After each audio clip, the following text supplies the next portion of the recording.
যেদিন থেকে দিদির বিয়ে হয়েছে সেই দিন থেকে প্রতি বছরই আমি দিদি জামাইবাবুকে নিমন্ত্রণের জন্য জামাই ষষ্ঠীতে একটা করে কার্ড বা নিমন্ত্রণ পত্র বানাই। সেটাও আবার বাইরে কোথাও অর্ডার দিয়ে নয়, একেবারে হ্যান্ডমেড বানাই আমি নিজের হাতে ভালোবেসে। আর এইবারে তো একটা নিমন্ত্রণ পত্র বানালে হবে না, বানাতে হবে বাড়ির দুই জামাইয়ের জন্য নিমন্ত্রণ পত্র।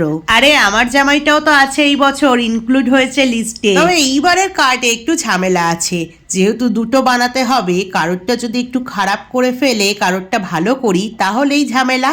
বিশ্বাস নেই বলেই না বসে, আমাকে শাশুড়ি ভালোবাসে না, হ্যাটা করে। তাই আমি এইসব ঝামেলার রিস্ক না নিয়ে আগেই একটা পেটিতে সবকিছু এঁকে নিয়ে আলাদা আলাদা করে কাটিং করে নিয়েছি, একেবারে ইকুয়াল। প্রথমে একটা কুলোর শেপ এঁকে নিয়েছি, তারপরে সেই শেপের দুটো কুলো কেটে নিয়েছি। তারপরে এই কুলোর মধ্যে যা যা এলিমেন্ট রাখবো, মানে ইলিশ মাছ, আম, লিচু আর একটা মিষ্টির হাড়ি, সেই সব ইকুয়ালি কেটে কালার করে নিয়েছি। তারপরে হাবিজাবি কিছুই লিখিনি, ছোট্ট করে নিমন্ত্রণের একটা ম্যাটার লিখে দিয়েছি। এবার তোমরা বলো দুটো ইকুয়াল হয়েছে না দু জামাইয়ে ঝগড়া লাগবে?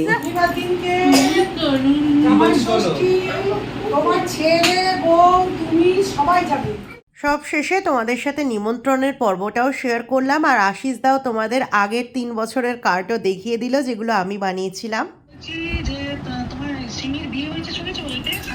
হ্যাঁ হ্যাঁ হ্যাঁ দিয়েছে কার্ড। হ্যাঁ অবশ্যই মনে করে আসবে, তার আগের দিন থেকে আসবে। ঠিক আছে।